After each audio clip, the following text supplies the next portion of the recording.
isso, voltando a 1 Coríntios capítulo 13, a gente vai concluir aqui que mesmo que nós fizéssemos coisa semelhante, mas talvez por outro motivo, às vezes até com a ideia de sermos vistos pelos outros, com a ideia de termos o nosso nome lembrado, mas não por amor.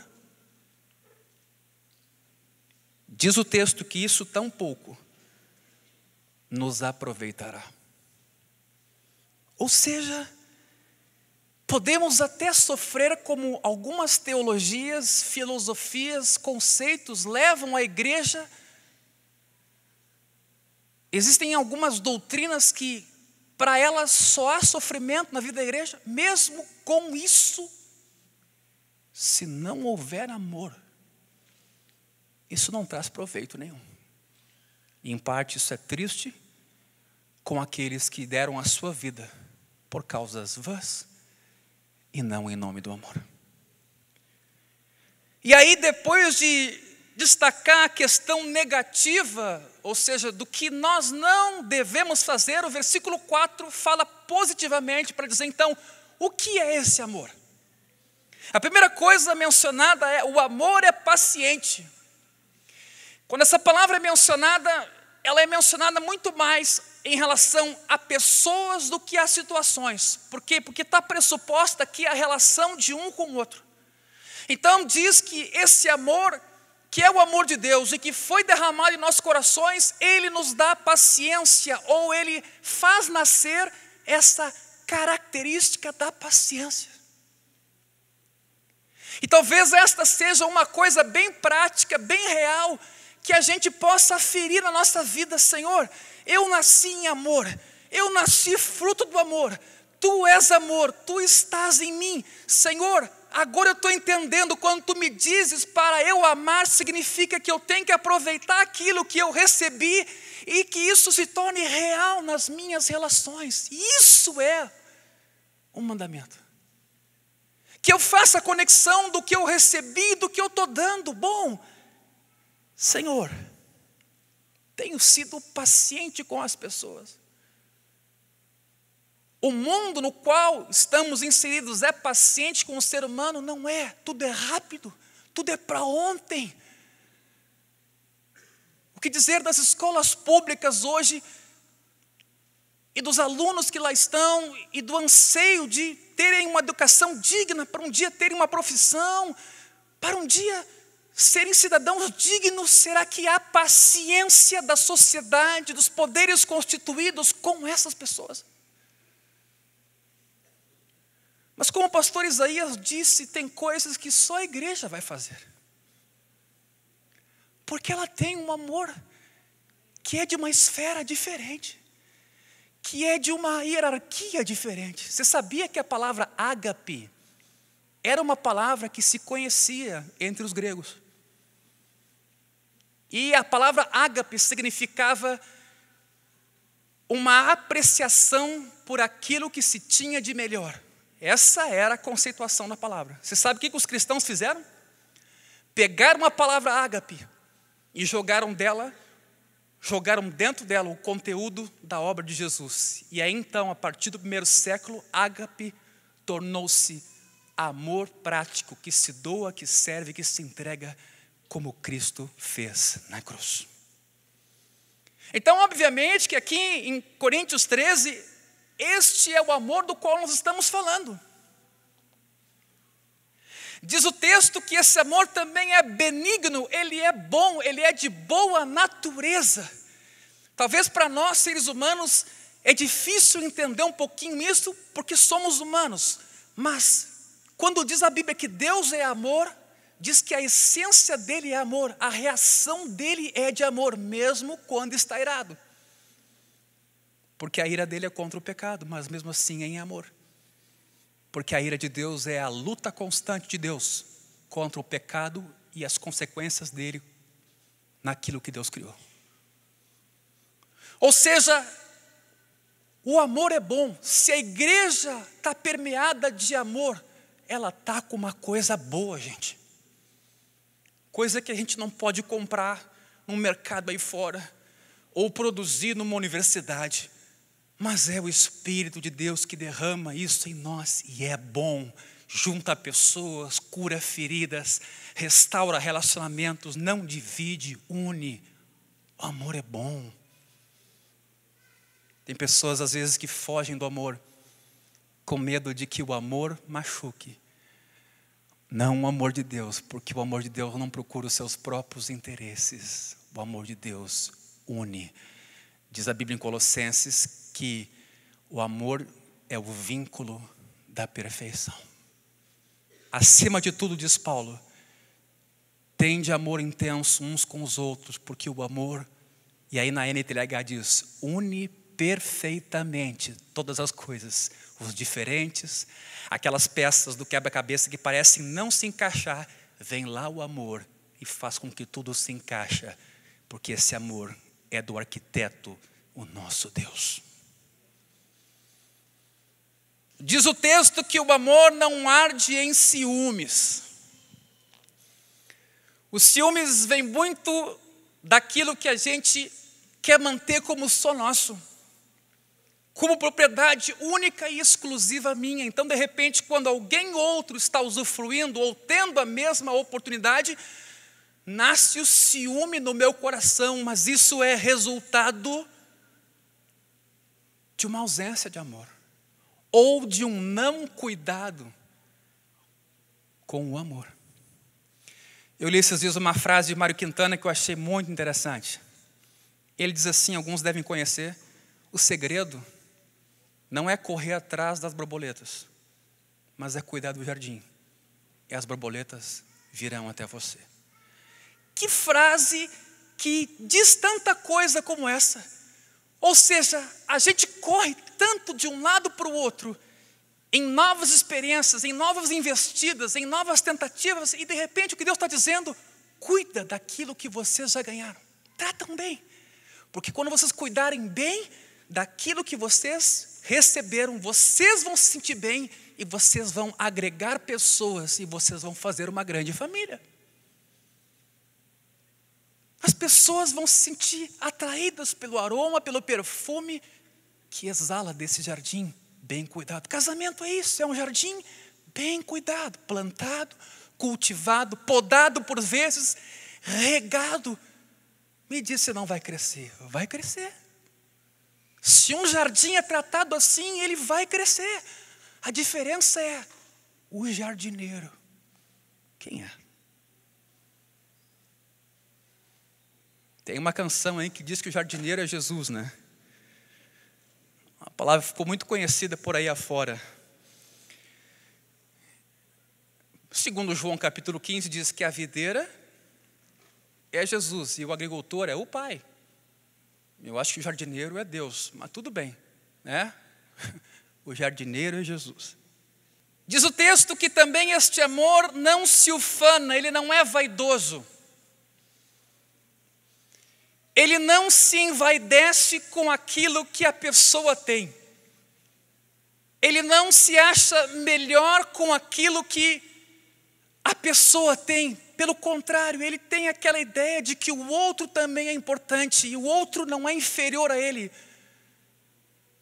O outro é tão importante como ele. Como aqui esta noite, todos somos importantes para Deus, igualmente. Esse amor não se ensoberbece. Escuta bem aqui, o amor não quer se afirmar, o amor quer se doar.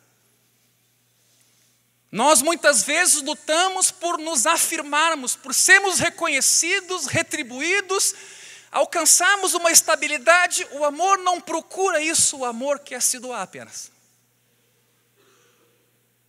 Enquanto tantas vezes nós queremos afirmar coisas, eu acho que nenhuma outra palavra é tão incompatível com o amor do que a soberba.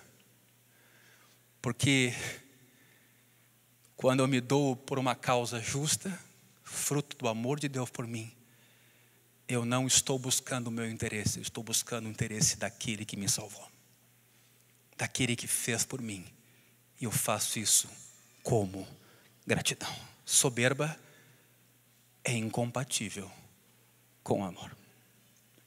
Diz o texto no versículo 5 que esse amor não se conduz inconvenientemente. Que palavra sábia de Paulo aqui. Porque Paulo está dizendo que o amor não faz com que nós hajamos de uma maneira não esperada por Deus. Não agir inconvenientemente é um princípio que vai reger muitas coisas em nossa vida para as quais não há texto explícito, claro e escrito. Não se conduzir inconvenientemente pode ser uma palavra para uma mulher ou para um homem que num casamento talvez se vistam não adequadamente. O não adequado aqui, ou inconveniente, é de uma maneira tal que chame tanta atenção dos outros, que se sobressaia tanto dos outros, que perde a qualidade. Perde o sentido de fazer parte para ser a parte destacada dentre as demais. Aliás, vai aí uma dica para as meninas e para os homens. Não invistam na extravagância de uma noite. Invistam numa amizade continuada em que vocês conhecem o companheiro ou a companheira e desenvolvem com ele um relacionamento de temor a Deus. Não se iludam por uma noite de um vestido caro que extravasa talvez às vezes o exterior e o interior, mas invistam numa amizade. Quando eu casei com a Carolina, na verdade, quando nós começamos a andar juntos e namorar, estou falando isso que ela não está aqui hoje, eu dificilmente falo sobre essa situação. Eu vi na Carolina uma mulher simples, discreta, temente a Deus. Vi na sua família discrição, temor a Deus, coerência na caminhada. Não tive dúvida. Me aproximei, fui conhecendo ela também a mim. Fizemos nesse ano 14 anos de vida matrimonial. E eu posso dizer assim, como é bom casar no Senhor. Você encontra aquilo que você procura. Você colhe aquilo que você planta. Você tem como resposta as perguntas que você faz. E as perguntas que eu fazia era: qual mulher temente a Deus que está preocupada com o seu interior e o seu coração, e nisso tem apostado as suas fichas, com a qual eu posso viver o resto da minha vida até a velhice? Então essa expressão não se conduzir inconvenientemente, ela vai gerir tanta coisa em nossa vida. Ou seja, não agir de uma maneira que as pessoas ao redor não esperam e tampouco Deus espera. Agir de uma maneira que você está querendo flagrantemente se sobressair e às vezes com golpe baixo, com critérios obscusos.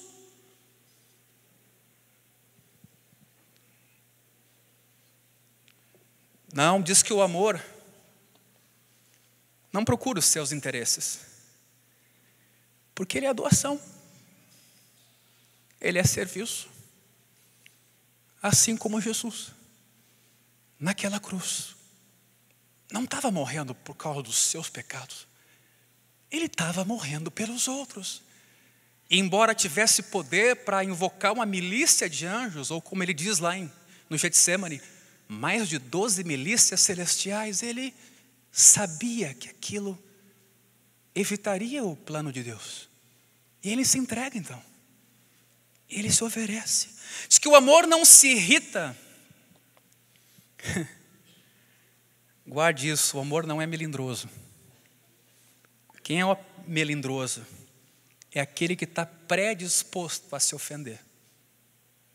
Ele já está preparado. Tudo que vem é ofensa. Não gosta de mim, não me ama, quer me prejudicar, quer me humilhar. Você já viu aquela pessoa que você vai ajudar? Tu quer me humilhar? Tu está contra mim, tu não me ama, tu está está me desprezando, é uma predisposição a ver aquilo que vem de bom, muitas vezes, como uma coisa negativa. Significa então que a pessoa que tem o amor, ou o amor em si, não se irrita, não é melindroso, ele não está predisposto a se ofender, ele está aberto para acolher. Agora há mais aqui, não se ressente do mal. A pessoa que não se ressente do mal é aquela pessoa que sempre vai pensar o bem dos outros. Sempre quando alguém for fazer alguma coisa com aquela pessoa, ela sempre vai dizer, é uma coisa boa. A intenção daquele que está fazendo isso comigo é boa. Ela tem um bom coração, o amor vê as coisas assim, é puro. Ele pensa o melhor dos outros, ele não imputa o mal, ele não atribui o mal àquela obra do outro para consigo mesmo. Ele não vai abrigar esse sentimento de ofensa. Ele é puro. Ele é puro. E ele então não vai se ressentir do mal. Diz que também no versículo 6, não se alegra com a injustiça. A injustiça aqui não é a injustiça como nós costumeiramente utilizamos. Injustiça que é iniquidade. Ele não se alegra com o pecado. Em dois sentidos. Tanto com aquele que vive em pecado e sofre, como com aquele que vive em pecado e parece que se dá bem, né? Ele não se alegra com essa pessoa. Porque às vezes tem cristãos que são assim, eles olham os outros pecando, aprontando e curtindo a vida e ficam olhando, mas como eu queria estar lá. Não, o texto aqui quando diz não se alegra com a injustiça ou com a iniquidade, tem o sentido de que a pessoa não tem alegria no coração. Quando o cara lá fora peca, ou aqui dentro peca, e sofre por isso, bem como não há alegria quando o cara peca, e aparentemente tem vantagem nisso. Ele não se alegra com isso. Ele não tem sentimento de vingança, como Deus que não nos retribui consoante os nossos pecados. Mas diz o texto que ele se alegra com a verdade. Se tem duas coisas que não podem ser separadas nas Escrituras, é o amor e a verdade. Se você quer andar em amor, comece andando na verdade. Tanto na verdade, no sentido de honestidade, como também ande na verdade bíblica, porque esse é o amor de Deus. Não uma paixão desenfreada por algum objeto ou coisa, ou até pessoa, mas um amor que é o amor de Deus. Diz o versículo 7, tudo sofre. Tudo sofre. No capítulo 9 desse mesmo livro, versículo 12, olha o que Paulo diz, né? Entretanto, não usamos desse direito. Antes, suportamos tudo, para não criarmos qualquer obstáculo ao Evangelho de Cristo. Quanta coisa tem nesse texto aqui. Esse texto está nos chamando a atenção que eu tenho, que eu preciso, que é da natureza do cristão, fazer de tudo para que nenhum obstáculo seja criado ao Evangelho. Já basta o que o diabo está fazendo hoje, já basta o ser humano nos seus delitos e pecados. Nós temos que lutar para que a igreja seja essa voz de esperança e continue sendo esse canal de esperança, esse bote salva-vida, onde as pessoas podem se agarrar. Ou seja, o sentido aqui é de que precisamos estar preparados, e o amor está, para sofrer tudo. Diz que tudo crê porque ele sempre vê o melhor. Ele não desiste. Ele sempre vê que o melhor é possível. Ele sempre aguarda uma resposta otimista. Tudo espera porque ele se recusa a tomar o fracasso como final. Ele vai esperar na graça de Deus, dia após dia, mas Ele vai esperar. Quando lá com 18 anos eu fui diagnosticado com uma doença incurável, uma má formação congênita, na cabeça de ambos os fêmur que eu tenho, não havia esperança aos olhos humanos. Se passaram praticamente 20 anos até que num novo exame fosse constatado que eu estava curado. Completamente curado. Esses dias alguém perguntou para mim assim, quando num jogo de futebol eu tive uma dor, a pessoa disse assim, esse aí é o teu problema aquele, né? Deixa eu dizer aqui bem claramente, quando eu falei que eu fui curado mesmo, eu não tenho mais nada. Tá? Então assim, quando eu falei que fui curado, não é porque a dor passou, porque foi mais ou menos, não. Tem um exame decretando que com 42 anos eu teria que fazer uma prótese em ambos as cabeças do fêmur, e outro exame dizendo que as cabeças são perfeitas. Então, deixa eu esclarecer isso, né? Para qualquer pessoa, não foi assim, né? Massa de reboco que Deus botou, Deus fez novo, tá bem? É assim que Deus faz, tá? Então, só para deixar isso claro, né? O amor tudo suporta. Ele não se deixa vencer. Como Paulo diz, vence o mal com o bem. O amor não vai se entregar. E aí no versículo 8, isso aqui é muito forte. O amor jamais acaba. Bom, tudo isso que a gente falou até aqui está dentro da palavra amor. E o mais legal é que isso não é corruptível, não muda com o tempo, não se acaba, não varia, jamais acaba. Se nós cultivarmos isso na nossa vida, com os nossos vizinhos, parentes, amigos, com as pessoas lá fora dentro da igreja, nós vamos ver uma multidão nos identificando como discípulos de Jesus. Eu vou dizer mais, eles vão correr atrás da gente. Porque isso tem pouco aí fora. Nós vivemos dias de insensibilidade total, frieza, desinteresse pelo humano. Agora olha o que ele diz no versículo 8. Mas havendo profecias, desaparecerão. Note aqui que o dom profético um dia vai desaparecer, óbvio. Nós vamos falar face a face com Deus, não vamos precisar de intermediário. Naquele dia, Deus vai falar conosco face a face, gente. As línguas também não vão mais ser precisas. Por quê? Porque, para que mistério, se agora tudo vai ser revelado? Porque a Bíblia diz que quem fala em línguas, fala mistérios. Se não entende, naquele dia tudo vai ser bem claro. Havendo ciência, passará. Bom, isso aí é para os ateus de plantão. Acho bom abrirem mão do ateísmo, porque senão vocês vão passar também. Porque em parte conhecemos, em parte profetizamos. Aqui vem o elemento parcial mesmo da palavra profética. Nem tudo é revelado. E é por isso que o texto seguinte vai dizer, né? Lá no versículo 12, porque agora vemos como em espelho, obscuramente. Como é que era o espelho da época? Era um metal polido. É certo que em Corinto havia espelhos melhores, mas mesmo assim não é como o espelho de hoje, que a gente vê perfeito. A pessoa via obscuramente, indistintamente, algo enigmático. Assim ainda nós vemos algumas coisas em relação à fé cristã. Por isso que a gente não tem resposta para tudo. Por quê? Porque nós estamos ainda no parcial.